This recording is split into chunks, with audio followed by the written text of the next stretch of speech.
மத்திய எழுதின சுவிசேஷம் 14ஆம் அதிகாரத்திலே 14வது வசனத்திலே இருந்து 16வது வசனம் 14, 15, 16வது வசனம் வரையும் வாசிங்கள்.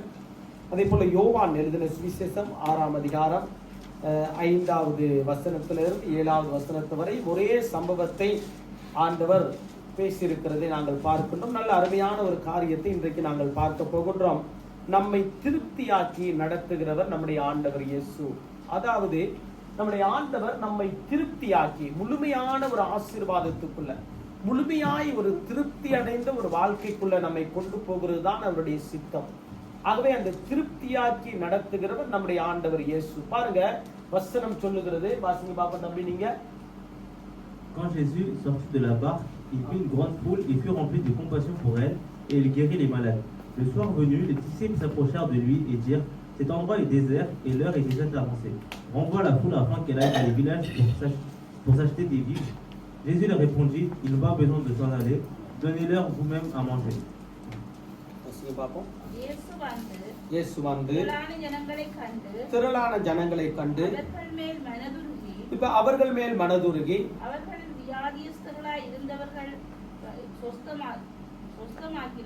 சுஸ்தமாக்கினார். சாயங்காலமான போது சீசர்கள் அவரிடத்தில் வந்து இது வனாந்தரமான இடம், நேரமும் ஆயிற்று, ஜனங்கள் கிராமங்களுக்கு போய் கொள்ளும்படி சாப்பாட்டை போஜன பதார்த்தங்களை கொள்ளும்படிக்கு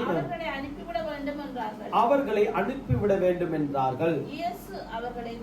இயேசு அவர்களை நோக்கி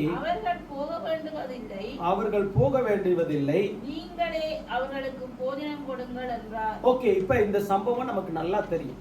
இந்த அருமையான சம்பவம் நமக்கு நல்லா தெரியும். என்னன்னு கேட்டா 5 அப்பங்கள் 2 மீனுடைய சம்பவம் தான் இந்த இடத்துல சொல்லப்பட்டிருக்கிறது. அருமையான ஒரு தேவ செய்தியை ஆண்டவர் வழங்கிட்டு ஒரு நல்ல வியாதி உள்ளவர்கள் எல்லாருக்கும் நல்ல சுகத்தை கொடுத்துட்டு இப்ப என்ன பண்றாரு, பின்னேரம் ஆயிட்டு. பின்னேரம் ஆகின உடனே நம்முடைய ஜனங்களுக்கு காலையிலிருந்து ஜெபத்தில் இருக்கும் பொழுது, காலையிலிருந்து ஒரு வேளை உபவாசத்தில் இருக்கும் பொழுது பின்னேரம் ஆகின உடனே ஒரு பசி வரும்.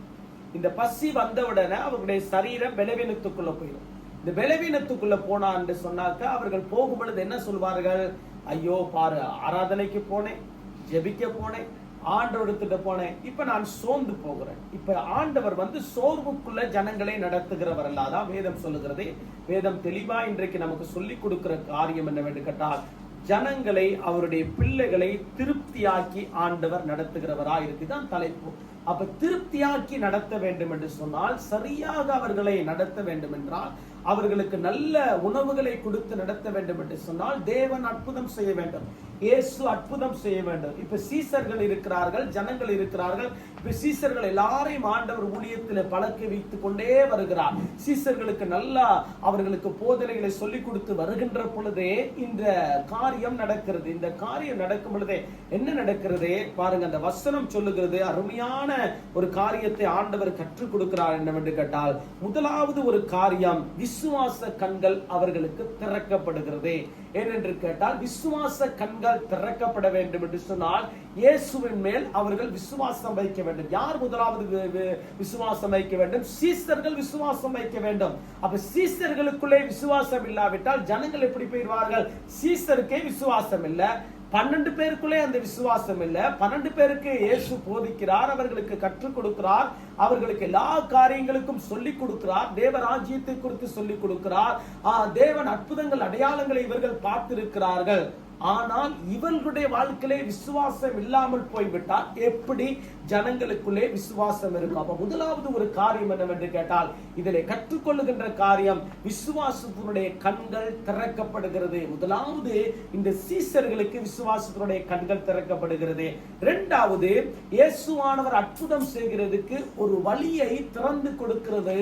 ஆவியானவர் திறந்து கொடுக்கிறது மாத்திரமல்ல, அந்த சீசர்கள் திறந்து கொடுக்கிறார்கள். ஏன் என்று கேட்டால் இயேசு அற்புதம் செய்ய வேண்டும் என்று சொன்னால் நம்முடைய இருதயம் திறந்திருக்க வேண்டும், நம்முடைய இருதயம் ஒரு மனப்பாட்டுக்குள்ள இருக்க வேண்டும், நம்முடைய இருதயம் ஒழுங்கா இருக்க வேண்டும். அப்பொழுதுதான் இயேசு அற்புதம் செய்வார். மூன்றாவது காரியத்தை நாங்கள் பார்க்கின்ற பொழுது ஆண்டவர் எல்லாரையும் ஒழுங்குபடுத்துகிறார்.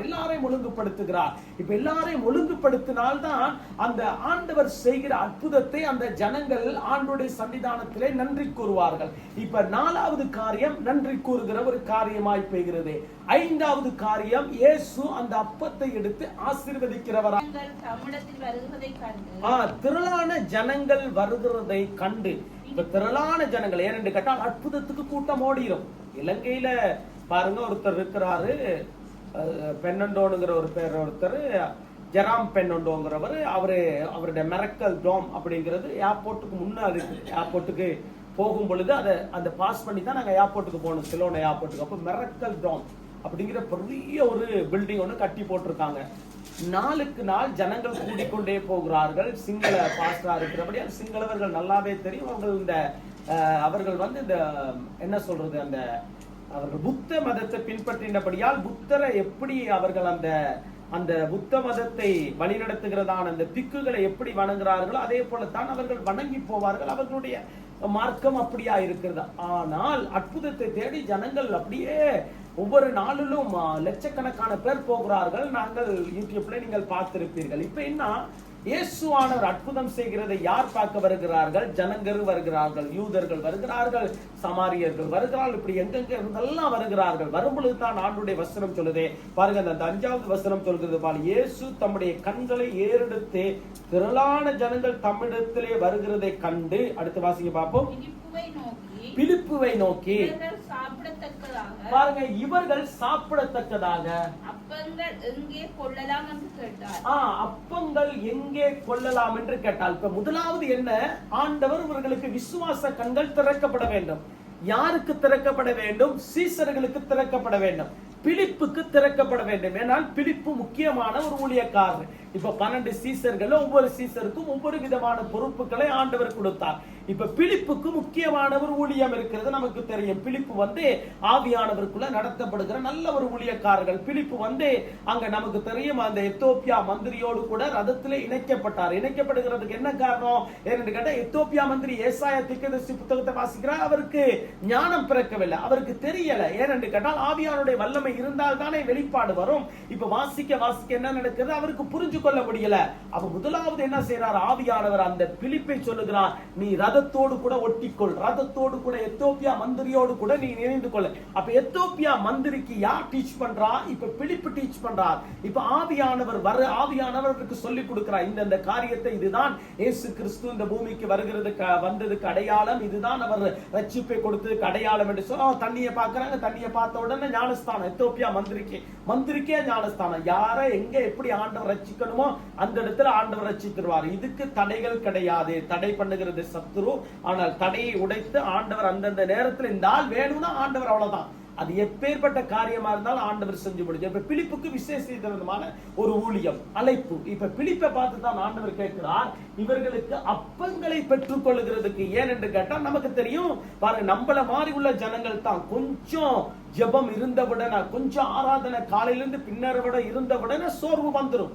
அது எல்லாருக்குமே வந்து விடுகிறது. இப்ப அதே போலபடியால் என்னபடியா, இவர்கள் சோர்ந்து போயிடக்கூடாது, இவர்கள் பலவீனப்பற்றக்கூடாது. ஏன் அற்புதத்தை தேடி வந்தார்கள், வார்த்தையை தேடி வந்தார்கள், சுகத்தை தேடி வந்தார்கள், நன்மையை தேடி வந்தார்கள். ஆனால் போகும் பொழுது ஒரு முறிவோடு கூட போயிடக்கூடாது, போகும் பொழுது ஒரு கசப்போடு கூட போயிடக்கூடாது, வெறுப்போடு கூட போயிடக்கூடாது.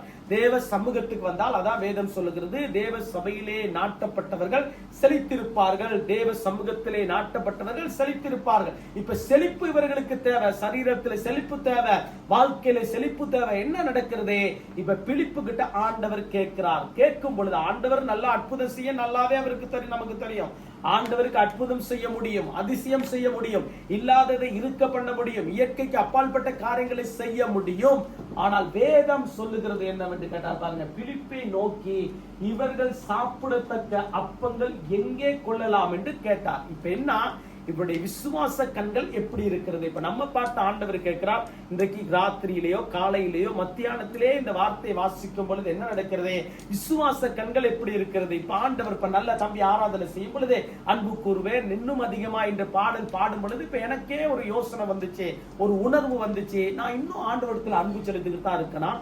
இல்ல என்னுடைய நிவோ எங்க இருக்கிறது? 80 விதத்துல இருக்கிறதா, 50 விதத்துல இருக்கிறதா, இல்லது 70 விதத்துல இருக்கிறதா, 100 விதத்துல இருக்கிறதா? அப்ப கையை தூக்கி ஆராதிக்கும் பொழுதே ஆவியானவர் என்ன பண்ணுகிறார்? உணர்த்தி வைக்கிறார். இன்னும் ஆராதனைக்குள்ள போகிறியா? இன்னும் ஆண்டவரை நேசிக்கிறியா? இன்னும் அன்பு கூறுகிறியா? முழு உள்ளத்தோடு, முழு வெள்ளத்தோடு, முழு ஆத்மாவோட அன்பு கூறுகிறியா? ஆண்டவர் உணர்த்துகிறார், இன்றைக்கு உணர்த்துகிறார். ஆனால் அதே போல என்ன நடக்கிறது? இப்ப பிலிப்பு கிட்ட ஆண்டவர் கேட்கிறார். அவனுடைய விசுவாசத்தை பார்க்கத்தானே வேண்டும். ஏன்னா அற்புதத்தை பார்த்திருக்கான், அதிசயத்தை பார்த்திருக்கிறான், எல்லா காரியத்தையும் ஆண்டவரோட இருந்து செஞ்சிருக்கிறார்.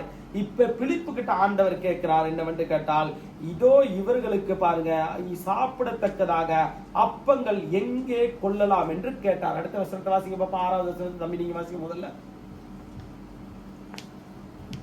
Il disait cela pour l'éprouver, car il savait ce qu'il allait faire. Amen. தாம் செய்ய போகிறதை அறிந்திருந்தும் தாம் செய்ய போகிறதை அறிந்திருந்தும் அவனை சோதிக்கும்படி இப்படி கேட்டார். பாருங்க, அவனை சோதிக்கும்படி இப்படி கேட்டார். பாருங்க, நல்ல ஆண்டவர் எப்படின்னு கேட்டா, இவருக்கிட்ட விசுவாச கண்கள் இருக்கிறதா? இதுதான் ஆண்டவர் இந்த வியாதிஸ்தரை பாட்டு கேட்பார். எனக்கிட்ட வல்லமை இருக்குதுன்னு நீ விசுவாசிக்கிறியா? நான் சுகப்படுத்த போகிறத நீ விசுவாசிக்கிறியா? அதான் ஆண்டவருடைய கேள்வி. அப்ப நீ விசுவாசித்தால் மகிமையை காண்பா. இப்ப என்ன? ஆண்டவர் சோதிக்கும்படியாக தாம் செய்ய போகிறதை அறிந்து அவைகளை சோதிக்கும்படி இப்படி கேட்டார். அடுத்த வசனம்.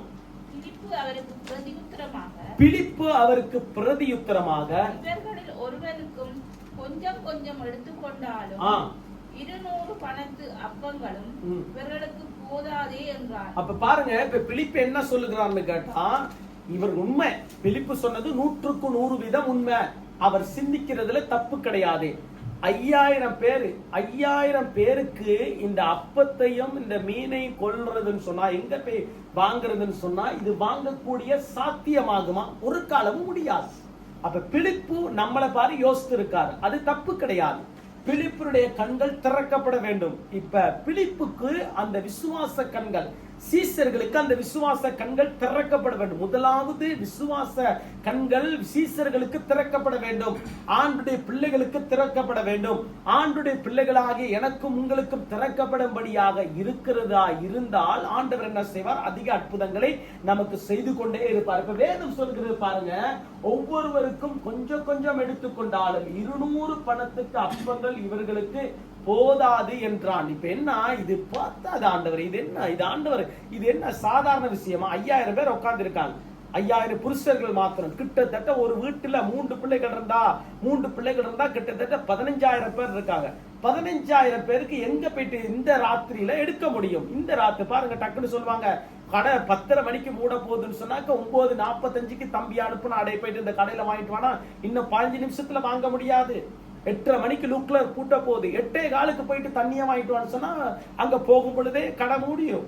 எப்படி வாங்க முடியும்? வாங்க முடியாது. சாதாரண ஒரு பொருட்கள் வாங்கவே நம்மளால முடியாது. ஆனால் இதை நல்ல ஆவியின் கண்ணோட்டத்துல பாருங்க. இப்ப சொல்றான், இப்ப பிலிப்பு சொல்றான், இவர்களுக்கு போயிட்டு நாங்க எங்க வாங்குறது? அப்படியே வாங்கினாலும் போதாது. எங்க போயிட்டு கொள்வனவு செய்யறது? 15000 மேக்சிமம். சாதாரணமா என்னுடைய கணக்கின்படி 15000, அதை விட கூட இருந்திருக்கலாம். 15000 பேருக்கு நான் எங்க போய் வாங்குறதுக்கு சாத்தியம் படாது.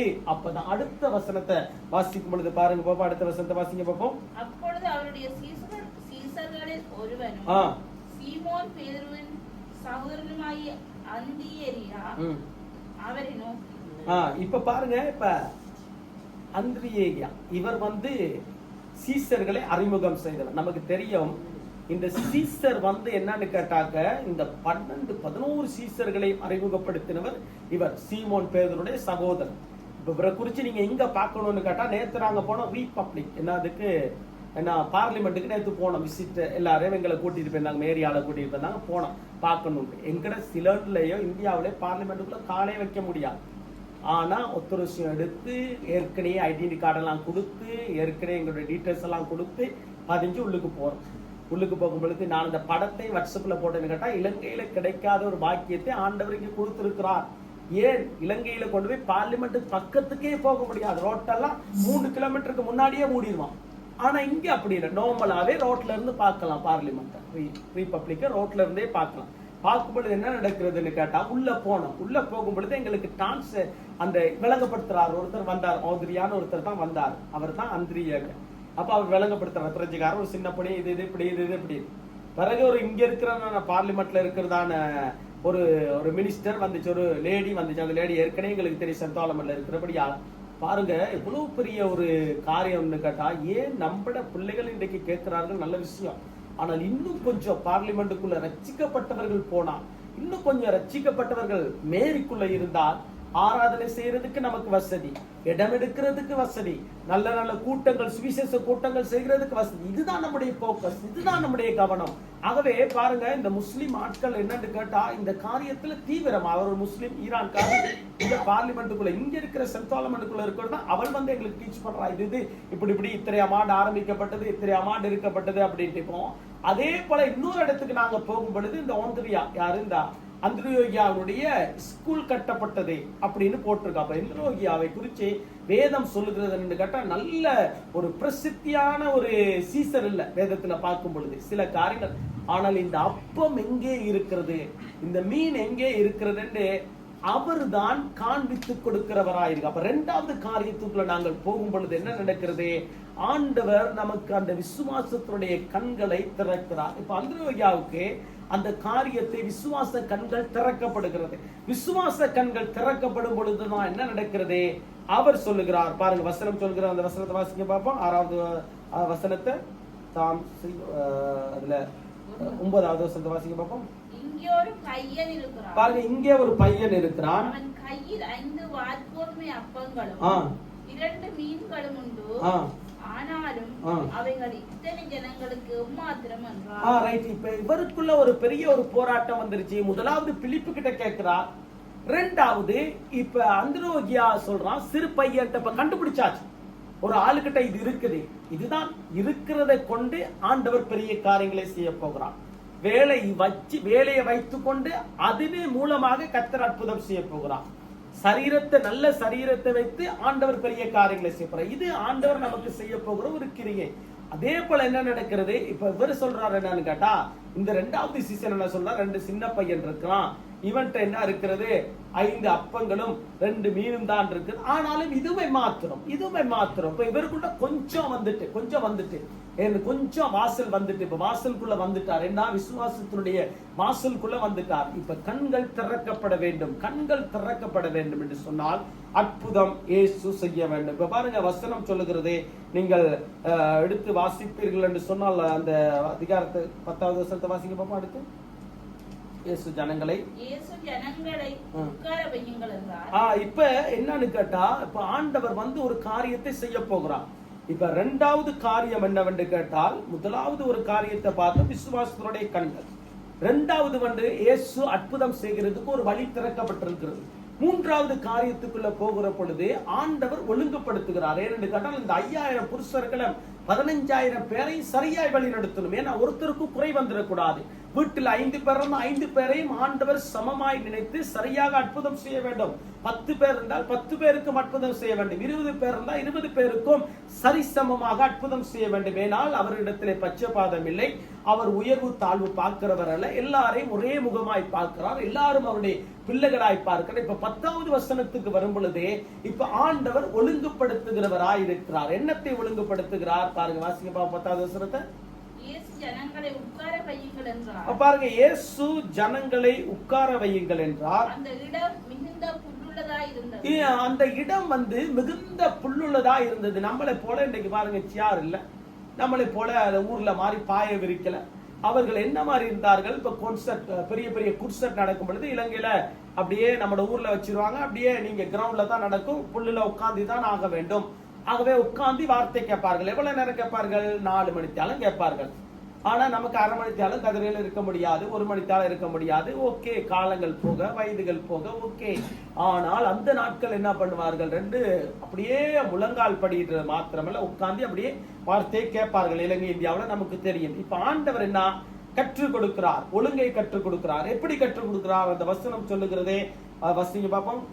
பந்தி இருந்த புருஷர்கள் ஏறக்குறைய 5000 பேராய் இருந்தார்கள். இப்ப புருஷர்கள் பந்தி இருந்த புருஷர்கள் ஏறக்குறைய 5000 பேராய் இருந்தார்கள். இப்ப எல்லாத்தையும் ஆண்டவர் என்ன பண்ணுகிறார்? ஒழுங்குபடுத்துகிறார். ஏன் என்று கேட்டால் நன்மை செய்ய. புலம்பல் புத்தகத்தை நீங்கள் எடுத்து வாசிப்பீர்கள் என்று சொன்னால் 3ஆம் அதிகாரம் 24வது வசனத்தை கொஞ்சம் வாசிங்க பாப்பா டக்குன்னு. புலம்பல் எரேமியாவுக்கு அடுத்த புத்தகம், அடுத்த புத்தகம் வாசிங்க பாப்போம். புலம்பல் 3:24 வாசிங்க பாப்போம். L'Éternel est mon partage, dit mon âme, c'est pourquoi je vais espérer en lui. Amen. வாசிங்க பாப்போம் 3:24.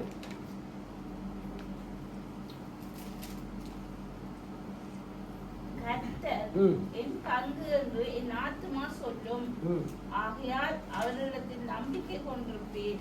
இப்ப இந்த அதிகாரத்தை இங்க வாசிப்பீர்கள் சொன்னா, இப்ப இந்த தாகம் நமக்குள்ளே வர வேண்டும். இப்ப சீசர்களுக்குள்ள ஜனங்களுக்குள்ள ஒரு தாகம் வந்து விட்டது. ஏனென்றால் கர்த்தர் நன்மை செய்ய போகிறார், கர்த்தர் நம்பிக்கை பற்றி இருக்கிறோம், கர்த்தர் நன்மை செய்ய போகிறபடியால் என்ன நடக்கிறது? இவர் அடுத்த வசனத்தை இங்க வாசித்து பார்ப்பீங்கன்னு சொன்னா புலம்பல புத்த கர்த்தர் நன்மை செய்ய போகிறார். இப்ப என்ன நடக்கிறது? எல்லாரும் உட்காருகிறார்கள். உட்கார என்ன நடக்குதுன்னு கேட்டா, இப்ப ஆவியானவர் நம்மை ஒழுங்குபடுத்துகிறவரா இருக்கிறார். இப்ப ஆண்டவருடைய தொடுதல் எங்கே ஆரம்பிக்கப்படுகிறது கேட்டால், ஒரு ஒழுங்குக்குள்ள ஜனங்களை கொண்டு வருகிறார். ஏனென்று கேட்டால், ஆண்டவர் அற்புதம் செய்ய வேண்டும் என்றால், ஆண்டவர் நமக்கு அதிசயம் செய்ய வேண்டும் என்று சொன்னால், நம்முடைய ஒழுங்கை ஆண்டவர் எதிர்பார்க்கிறார். நம்முடைய ஆவிக்குரிய ஒழுங்கு எங்கே இருக்கிறது? நம்முடைய ஆவிக்குரிய வேத வாசிப்பு எங்கே இருக்கிறது? நம்முடைய ஆவிக்குரிய ஜெபம் எங்கே இருக்கிறது? உள்ளான மனிதனுடைய பலன் எப்படியா இருக்கிறது? உள்ளான மனிதன் நாளுக்கு நாள் அவருடைய ஸ்ட்ரென்த் சரியாக இருக்கிறதா, அல்லது ஏதோ ஒரு நாளையில மாத்திரம் அவருடைய ஸ்ட்ரென்த் அப்படியே நல்லா இருக்கிறதா? நாளை ஆகின பொழுது பெலூனை போல அப்படியே சுருங்கி போகிறதா? ஒவ்வொரு நாளிலும் அவருடைய இருதயம் எப்படியா இருக்கிறது? நாளுக்கு நாள் உள்ளான மனிதனுடைய வாழ்க்கை எப்படி இருக்கிறது? இது முக்கியமான ஒரு காரியம். ஏனென்று கேட்டால், ஆவியானவர் ஒழுங்கு கெடுத்துறவராய் இருக்கிறார், ஒழுங்கு கிரகமும் உள்ளவரா என்று வேதம் சொல்லுகிறது. இப்ப ஒழுங்குபடுத்துறது ஆண்டவர் என்ன சொல்லுகிறார்? பந்தி பந்தியா எல்லாரும் உட்காருங்க, சரியா உட்காருங்க, சரியா உட்காருங்க, ஏன்னா நிவர்த்தியாய் உட்காருங்க, அப்பதான் அற்புதம் செய்ய முடியும். இப்ப நம்முடைய ஆவிக்குரிய வாழ்க்கையில ஒழுங்கு இருந்தால்தான் ஆண்டவர் அற்புதம் செய்ய முடியும், அதிசயம் செய்ய முடியும், ஆண்டவர் நமக்குள்ளே கிரியை செய்ய முடியும், இருதயத்துக்குள்ளே வாசம் பண்ண முடியும், நமக்குள்ளே வாசம் பண்ண முடியும். ஆண்டவருடைய சமூகத்திலே ஒழுங்கும் கிரகமும் முக்கியமான ஒரு காரியம். இதுதான் இந்த 5000 புருஷர்களுக்கு ஆண்டவர் கற்றுக் கொடுக்கிறார். அங்கங்க பந்தி பந்தியாய் உட்காருங்கள், ஏன்னா அற்புதம் செய்ய போகிறார், அதிசயம் செய்ய போகிறார். ஆகவே இந்த அற்புதம் அதிசயத்துக்கு இடைகூறாயிடக்கூடாது. விசுவாச கண்கள் திறக்கப்பட்டுருச்சு. ஓகே, அற்புதங்கள் அடையாளங்கள் செய்கிறதுக்கு ஒரு வழி திறக்கப்பட்டுருச்சு. மூன்றாவது, ஆண்டவர் ஒழுங்குபடுத்துகிறார். இப்ப ஒழுங்குபடுத்துகிறதுக்கு அதுதான் ஆவிக்குரிய ஒழுங்குன்னு ஒன்று இருக்குது பாருங்க. ஆவிக்குரிய ஒழுங்குக்கும் இந்த உலகத்தின் ஒழுங்குக்கும் வித்தியாசம் இருக்கிறது. உலக மனிதனுடைய ஒழுங்கு அது அவங்களாலே போட்டதான ஒரு சட்டம், அவங்களாலே போடப்பட்டதான ஒரு நிபந்தனை. ஆனால் ஆவிக்குரிய ஒழுங்கு என்று சொல்லும் பொழுது வேதம் நமக்கு கொடுக்கப்பட்ட ஒழுங்கு, ஆவியானவர் நம்மை நடத்துகிற ஒழுங்கு, அவருடைய வார்த்தை, அவருடைய கட்டளைகள், அவருடைய பிரமாணங்கள் நம்மை நடத்துகிற ஒரு ஒழுங்கு. இது முக்கியம். ஆகவே ஆண்டவர் கற்றுக் கொடுக்கிறார். ஏன்னு கேட்டா, அப்படி இப்படி பெயரக்கூடாது. நான் பிரசங்கம் பண்ணது உண்மை, அற்புதங்கள் அடையாளங்கள் செய்தது உண்மை, ஆனால் உங்களை சரிப்படுத்த வேண்டும், ஒழுங்குபடுத்த வேண்டும். நான் அற்புதம் செய்ய வேண்டும் என்றால் சரியான இடத்துல தான் நீங்கள் இருக்க வேண்டும். சரியான அங்கிட்டு இங்கிட்டு போனீங்கன்னு சொன்னா அற்புதம் செய்ய முடியாது. அப்ப ஆவிக்குரிய ஒழுங்கை ஆண்டவர் கற்றுக் கொடுக்கிறார். இப்ப இதுதான் வேதம் சொல்லுகிறது பாருங்க. நீங்கள் 10வது வசனத்தை வாசித்தீங்க. நீதிமொழிகள் 5ஆம் அதிகாரம் 21வது வசனம் வாசிங்க பாப்பா தம்பி. நீதிமொழிகள் 5:21 டக்குன்னு போட பார்ப்போம்.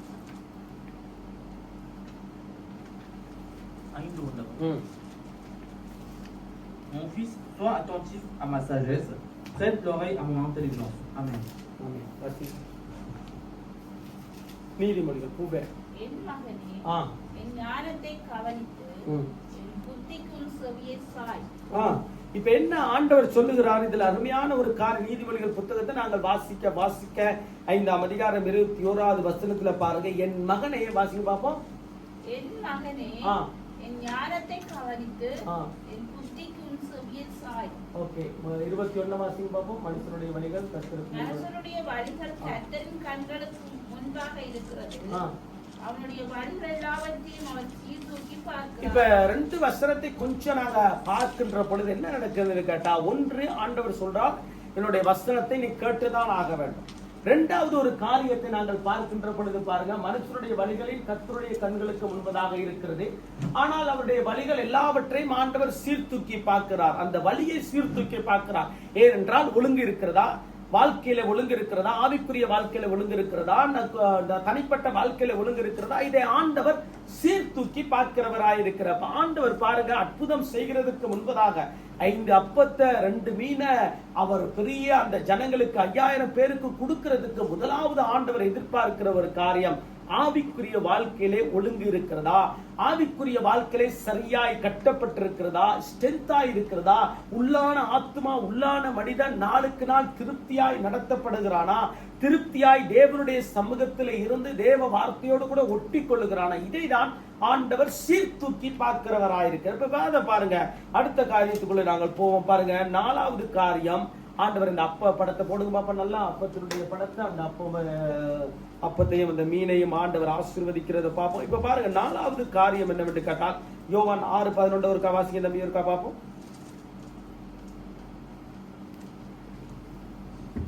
Jésus prit les pains, rendit grâce et les distribua à ceux qui étaient assis. Il leur donna de même les poissons, autant qu'ils en voulurent. Amen. Amen. வாசிங்க பாப்போம். இயேசு அந்த அப்பங்களை எடுத்து ஸ்தோத்திரம் பண்ணி சீசரிடத்தில் கொடுத்தார். சீசர்கள் பந்தியிருந்தவர்களுக்கு கொடுத்தார்கள்.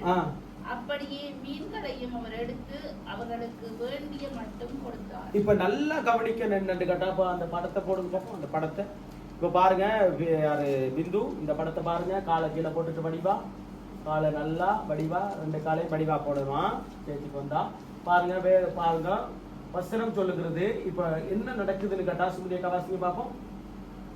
இயேசு அந்த அப்பங்களை எடுத்து ஸ்தோத்திரம் பண்ணி, இப்ப பாருங்க, ஸ்தோத்திரம் பண்ணி. இப்ப நல்லா கவனிக்கணும். இப்ப சிறு ஆள் இருக்கா, இந்த ஆள் அந்திரியா சொன்னபடியால் இவர்கிட்ட தான் இருக்கிறது. இந்த சிறு பையன் தனக்கண்டு ஓடிக்கொண்டு போகவில்லை. நல்லா கவனிக்கிறது இல்ல.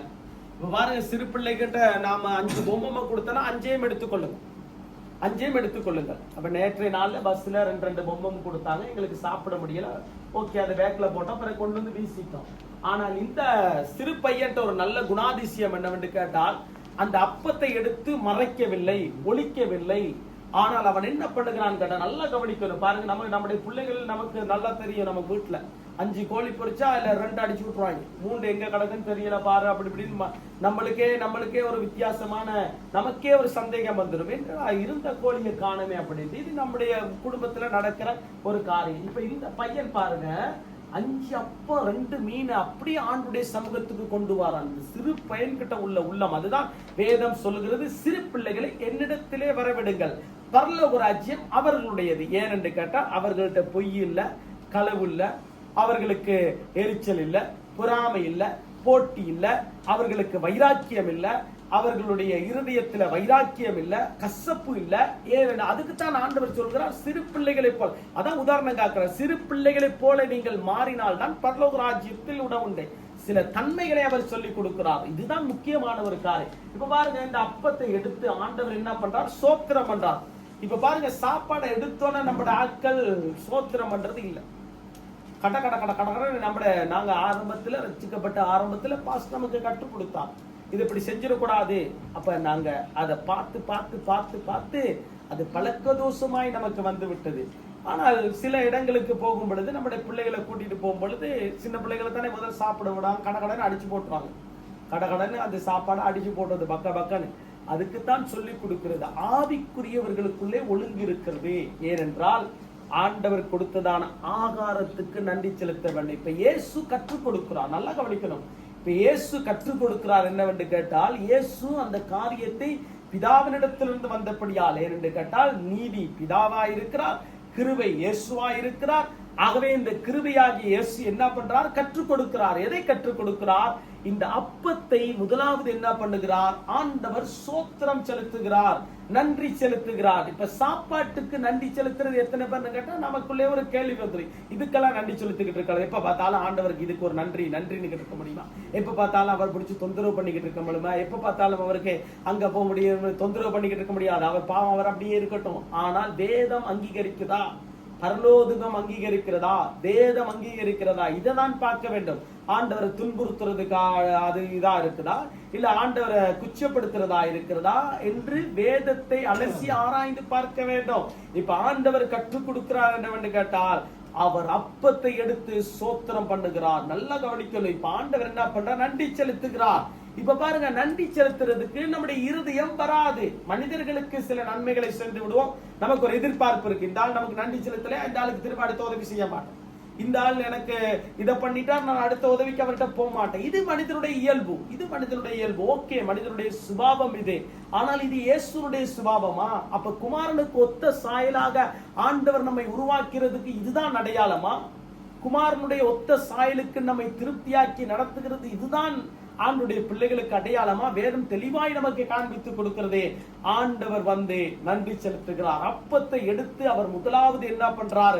நன்றி செலுத்துறார். நன்றி செலுத்தும் பொழுது பாருங்க, அந்த வசனம் வடிவா சொல்லுகிறதே, இயேசு அந்த அப்பங்களை எடுத்து சோத்திரம் பண்ணி, அப்ப பாருங்க, அப்பத்தை எடுக்கிறார், சிறு பையன் கொண்டு வந்து ஆண்டவரிடத்துல கொடுக்கிறார். இப்ப ஆண்டவர் அந்த அப்பத்தை ஆண்டவர் சொல்லுகிறார், பிதாவே உமக்கு நன்றி. நாம் காலையில எழும்பும் பொழுது ஆண்டவரே உமக்கு நன்றி, ஆண்டவரே இந்த சாப்பாட்டுக்காக நன்றி, கொடுத்த பிள்ளைகளுக்காய் நன்றி, கொடுத்த வீட்டுக்காய் நன்றி, கொடுத்த ஒவ்வொரு நாளில் லைசன்ஸுக்காக நன்றி. ஏன்னு கேட்டா, நான் 12 வருஷம் காத்திருந்து எடுத்த லைசன்ஸ், 12 வருஷம் காத்திருந்து எடுத்த லைசனை நான் வீணாக்க முடியாது. அதுபடியால் போக வேண்டிய இடத்துல வித்தஸ்து கவனமா தான் ஓடுறது. பிள்ளைகளை பக்கத்துல வச்சுக்கொண்டு கேட்கறது, கேமரா இருக்குதா? எல்லா இடத்துல இப்ப கேமராவை போட்டு விட்டான். ஆனபடியால் 3 வருஷம் என்ற பெருமையை நான் பாதுகாக்க வேண்டும், 3 வருஷம் என்னுடைய லைசன்ஸை பாதுகாக்க. அப்பதான் 12 புள்ளி யாருக்கு நம்முடைய சிம்சோனுக்கு தெரியும். சிறில் வரப்போற நாட்கள் எடுக்க போறார், பல ஆத்துமாக்கள் வருவார்கள், ஏற்றி இறக்கத்தான் வேணும், வேற வழி இல்லை. ஆனபடியால் கவலைப்படக்கூடாது. நல்ல வாகனத்தை கத்தரி சித்தமா இருந்தால் சேச்சாலே நாம் எடுப்போம், ஒன்னும் பிரச்சனை கிடையாது. பாருங்க, வேதம் சொல்லுகிறது. அப்ப அழகா என்ன பண்ணுகிறது என்று கேட்டா, ஒரு வசனம், இப்ப அப்பத்தை எடுத்து அவர் சோத்திரம் பண்ணி என்ன பண்றாருன்னு கேட்டா, ஆண்டவர் முதலாவது நன்றி செலுத்துறதை கற்றுக் கொடுக்கிறார். அப்ப ஆண்டவர் நமக்கு கற்றுக் கொடுக்கிற ஒரு காரியம் ஒழுங்குபடுத்துகிறார். இப்ப எல்லாரையும் ஒழுங்குபடுத்துகிறார். ஆவியானுடைய ஒழுங்கு என்ன, இயேசுனுடைய ஒழுங்கு என்ன, வேதத்தினுடைய ஒழுங்கு என்ன, கிடைத்ததுக்கு நன்றி. இப்ப நீதிமொழிகளின் புத்தகம் 30வது அதிகாரம் 9வது வசனத்தை கொஞ்சம் எடுத்து வாசிங்க பார்ப்போம். நீதிமொழிகள் 30:9 எடுத்து வாசிங்க பார்ப்போம், டக்குன்னு எடுத்து வாசிங்க பார்ப்போம்.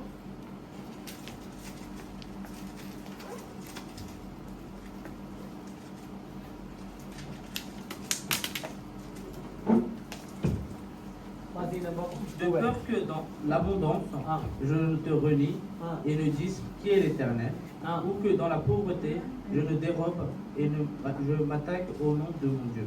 Amen. நான் பரிபூரணம் அடைகிறதினால் மறுதலித்து, நான் பரிபூர்ணம் அடைகிறதினால் மறுதலித்து, கர்த்தர் யார் என்று சொல்லாதபடிக்கு. இப்ப நல்லா கவனிக்கணும். இப்ப நீதிமொழிகள் ஞானிகளின் ஞானி எழுதி வைத்திருக்கிற ஒரு அருமையான ஒரு காரியம். நீங்க நல்லா இந்த வார்த்தையை கவனத்தில் எடுத்துக்கொள்ள வேண்டும். நான் பரிபூர்ணம் அடைகிறதினால், எதினால்? வேலையில பரிபூர்ணம் எனக்கு கிடைச்சிட்டு, எனக்கு வீடு கிடைச்சிட்டு, எனக்கு குடும்ப வாழ்க்கையில நல்ல செழிப்பு கிடைச்சிட்டு, ஓகே, பரிபூர்ணம் அடைந்தாச்சு. என்னத்துல? எனக்கு பரமையில பரிபூர்ணம் அடைந்தாச்சு, வாகனத்துல பரிபூர்ணம் அடைந்தாச்சு, வீட்டுல பரிபூர்ணம், படிப்புல பரிபூர்ணம் அடைந்தாச்சு, ஓகே, இருக்கட்டும். ஆனால் அடுத்த வசனத்தை வாசிக்க பார்ப்போம். மறுதலித்து, கர்த்தர் யார் என்று சொல்லாதபடிக்கு. இப்ப பாருங்க, கர்த்தர் யார் என்று சொல்லாதபடிக்கு. இது என்னுடைய பலத்தில் எடுத்தேன், என்னுடைய பலத்தினாலே நான் பிள்ளைகளை பெற்றெடுத்தேன், என்னுடைய பலத்தினாலே நான் லைசன்ஸ் எடுத்தேன், என்னுடைய பலத்தினாலே என் வீட்டை கட்டினேன், என்னுடைய பலத்தினாலே நான் என்னுடைய வாழ்க்கையிலே உடுப்புகளை எடுத்தேன், என்னுடைய பலத்தினாலே தான் நான் வேலை செய்கிறேன். ஆனால் அதை சொல்லாதபடி.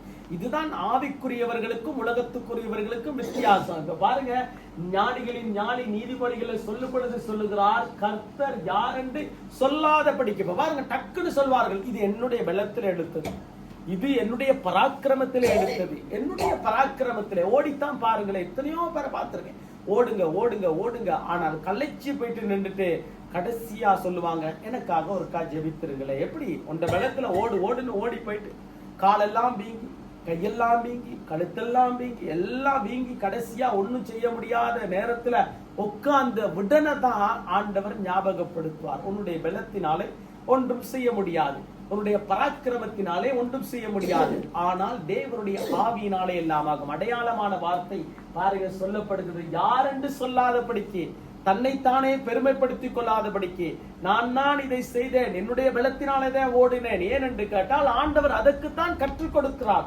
பிள்ளைகளே, சீசர்களே, நீங்கள் கற்றுக்கொள்ள வேண்டும். இதோ நான் பிதாவினிடத்திலிருந்து வந்திருக்கிறேன், பிதாவுக்கு நான் நன்றி செலுத்துகிறேன். ஏன் என்று கேட்டால் பிதாதான் இந்த அப்பத்தையும் இந்த மீனையும் ஆசீர்வதித்துக் கொடுக்கிறவர். ஆகவே முதலாவது நான் அவருக்கு நன்றி சொல்கிறேன். பாருங்க, நான் அடிக்கடி சொல்லுகிற வார்த்தை, இல்லாததுக்கு ரொம்ப முறுமுறுப்பு. நமக்கு புலம்பல் புத்தகம் 4 அதிகாரம் இருக்கு, வீட்டுல போய் வாசிங்க.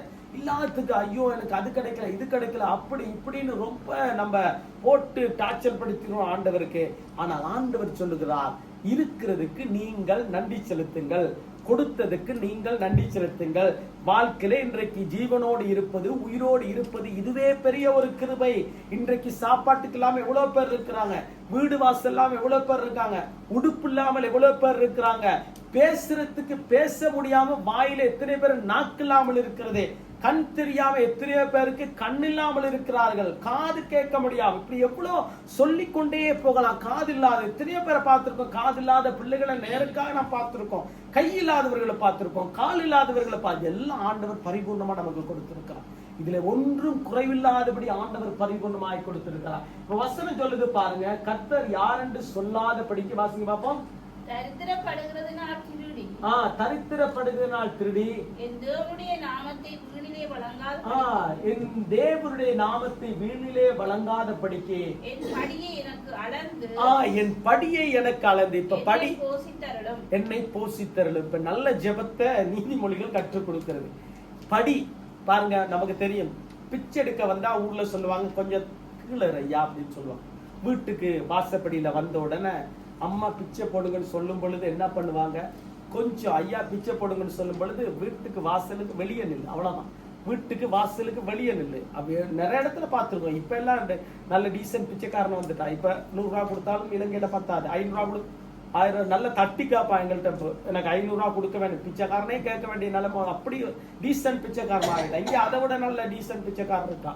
உசவே பொத்திக்கு முனே அப்படின்னு கேட்போம். பாருங்க, நமக்கு தெரியும், சாசல் எல்லாம் கேட்பாங்க, இங்க எல்லாம் கேட்பாங்க. இப்படி டீசன்ட் பிச்சைக்காரன் வந்துட்டான். இப்ப நல்லா உடுத்தி, நல்ல நம்மளோட நல்லா உடுத்தி, நம்மளோட இப்போ நல்ல 17 வச்சுக்கொண்டு பிச்சை கேட்கிறவனும் இருக்கிறான். இன்றைக்கு இந்த சுபதேக்கா ஏத்த போற இடத்துல ஒரு நல்ல பிச்சைக்காரன் ஒருத்தர் இருக்கான், தமிழால் தான். இங்க வந்து அந்த சிக்னல்ட்ட வந்து ஒரு பிச்சைக்காரன் இருக்கு. நம்மளை கண்டா பிச்சை கேட்க மாட்டான், ஏன்னா தமிழ் முகம் நல்லாவே தெரியும். தமிழன் பிச்சை கேட்க கூடாது. ஆனா மற்ற ஆட்கள் வரும்பொழுது நம்மளை கண்டு அவர் மோசோ சவான்னு கேட்டு போவாரு. அவருக்கு வணக்கம் சொல்ல வாய் கூசுது, வேற வழி இல்ல.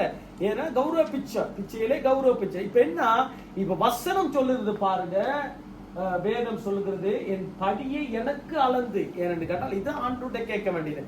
ஆண்டவரே, உங்களுடைய கிருபையினாலே எனக்கு ஆண்டவர் எண்ணத்தை அளக்கிறீரோ அது எனக்கு தேவை ஆண்டவரே, இது எனக்கு தேவை. இதை ஆண்டவர் இங்கே கற்றுக் கொடுக்கிறார் ஜனங்களுக்கு.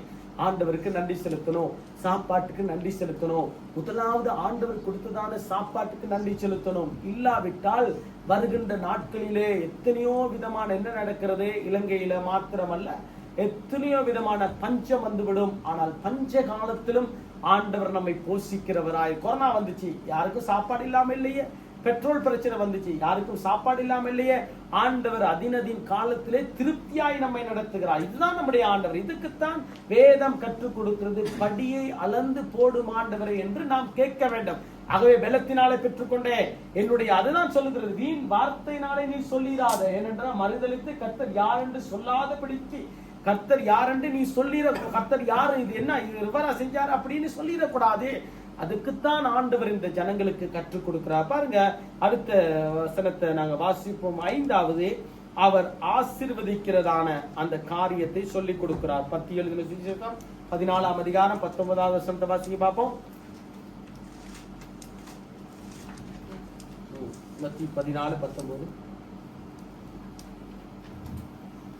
Il fit asseoir la foule sur l'herbe, prit les 5 pains et les 2 poissons, et levant les yeux vers le ciel, il rendit grâce.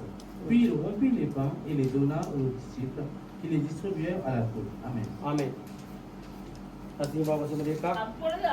அப்பொழுது அவர் துணின்மேல் பங்கியிருக்க கட்டளையிட்டு அந்த 5 அப்பங்களையும் அந்த 2 மீன்களையும் எடுத்து வானத்தை அண்ணாந்து பார்த்து ஆசீர்வதித்து. இப்ப ஆண்டவர் என்ன பண்றாரு கேட்டா ஆசீர்வதிக்கிறார். முதலாவது நாங்கள் பார்க்கும் பொழுது நாங்கள் பார்த்தோம் யோவானின் சுவிசேஷத்துல ஆண்டவர் நன்றி செலுத்துகிறார். இரண்டாவது இங்கே பார்க்கின்ற பொழுது ஒரே சம்பவத்தை ஆண்டவர் என்ன பண்ணுகிறார், இரண்டாவது ஆசீர்வதிக்கிறார். ஏனென்றால் ஆண்டவர் ஆசீர்வதித்தால் தான் அந்த அப்பம் பெருக முடியும். ஆண்டவர் ஆசீர்வதித்தால் தான் குடும்பத்திலே நன்மை நடக்கும்.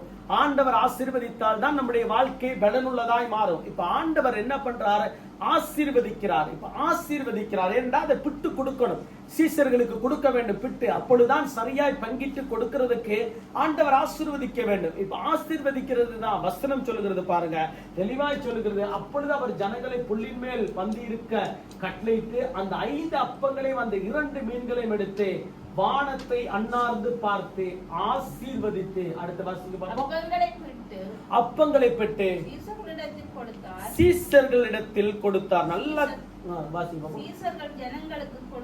இப்ப நல்லா கவனிக்க வேண்டிய இந்த வசனத்துல ஆண்டவர் பாருங்க அழகாய் சொல்லுகிற இந்த திரைமுறை நீங்க வாசித்திருக்கலாம், ஆனால் ஆவியின் கண்ணோட்டத்துல வாசிக்க கற்றுக்கொள்ள வேண்டும். எடுத்து வானத்தை அண்ணார்ந்து பார்த்து பரலோகத்தை அண்ணார்ந்து பார்த்து என்ன பண்றார், ஆசீர்வதித்து. ஏனென்றால் பரத்திலிருந்து தான் இந்த ஆசீர்வாதம் வருகிறது. பரத்திலிருந்து தான் இந்த ஆசீர்வாதத்தை பெற்றுக்கொள்ள முடியும். பரத்திலிருந்து தான் இந்த ஆசீர்வாதம் நமக்கு கிடைக்கிறது. தேவன் நமக்கு கொடுக்கிற எல்லா ஆசீர்வாதங்களுமே அது பரலோகத்திலிருந்து வருகிறது. நம்முடைய வெள்ளத்தினாலே பெற்ற